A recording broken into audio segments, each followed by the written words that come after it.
pranë Vučić dhe ka bërë deklaratë që nuk ta njoh kur Kosovën, sepse ne dim se çfarë qëndrimi ka mbajtur Ukraina, por ta bësh këtë në zyrën e Vučić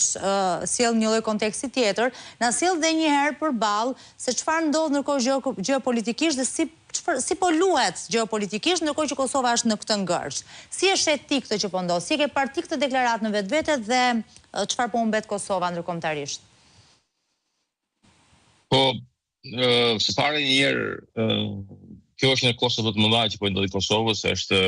bllokimi në një,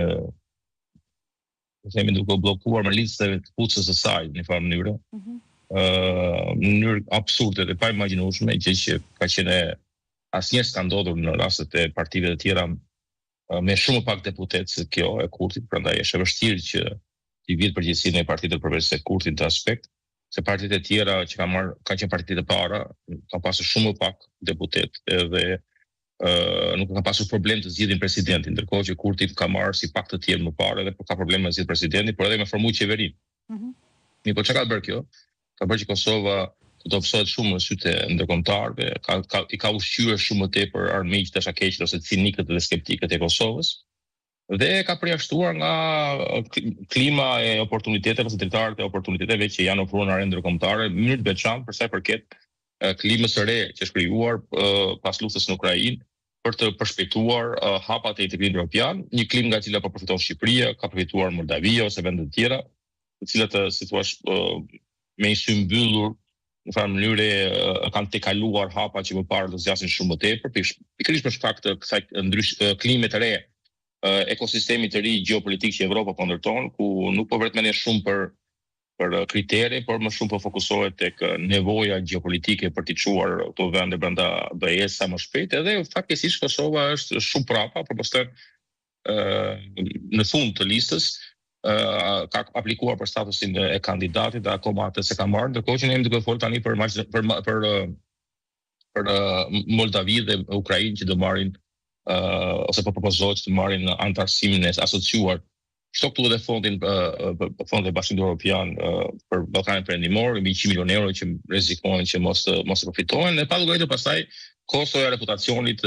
investimet drejtpërdrejta që minimizohen, mungesa e shpresës të qytetarët që vazhdojnë të ikin masivisht, vetëm vitin e kaluar kanë ikur mbi 40.000 qytetarë të Republikës së Shqipërisë, të Republikës Kosovës, që ka marrë rezidencë për të parë në Bashkimin Evropian. Dhe këtu padyshim edhe dimensioni i izolimit edhe futja në periferi të arenës ndërkombëtare, sepse nuk ka ambicie as nga SBA-ja, as nga Bashkimi Evropian për të çuar përpara dialogun, dhe më duket se kjo është arsye kryesore. Kurti nuk do të futet në dialog, Kurti i largohet dialogut si djalli i Temjanit, kur thonë te nga ne, e di që dialogu është një përgjegjësi dhe bare e madhe, e di që negociatat me Serbinë janë si patatet e nxehta, në mos të djegit të nxin, edhe ai përpiqet ta shtyjë atë sa më shumë. Pra kjo duket qartë që kjo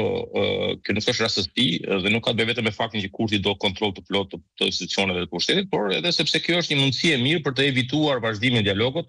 sepse partnerët ndërkombëtarë nuk bëjnë presion në kushte kur nuk ka institucione funksionale, legjitime, normale të stabilizuara për të marrë me dialogun. Dhe duke ditë që Kurti pasi ka vjedhur shumë për dialogun dhe detyrohet të gëlltisë një pjesë atyre gjërave që ka përshtyr ndaj partnerëve ndërkombëtar, ndaj rivalëve politik, ndaj disa prej çështjeve të dialogut që më para i ka mohuar, dhe duke ditur këtë gjë, përpiqet ta vonojë sa më shumë dhe ka gjetur sebepin në futjen e Kosovës në kriza ciklike, duke shpresuar që këtë mënyrë të ri larg radarit të Bashkimit Evropian edhe SBA-ve, të cilat nuk po shtyjnë përpara dialogut, por nga ana tjetër ka kosto të jashtëzakonshme për Kosovën, sepse ndërkaq Serbia nuk ri duar lidhur, ndërmerr veprime proaktive, përpiqet të faktorizohet në arenë ndërkombëtare dhe fal qoftë lobimit, qoftë pjekime intensive, qoftë edhe situatës së Kosovës, ka shfrytzuar që të rehabilitohet në arenë ndërkombëtare, sidomos duke përdorur si kartë të saj në industrinë e saj ushtarake. Ajo është bërë dobishme për Ukrainën,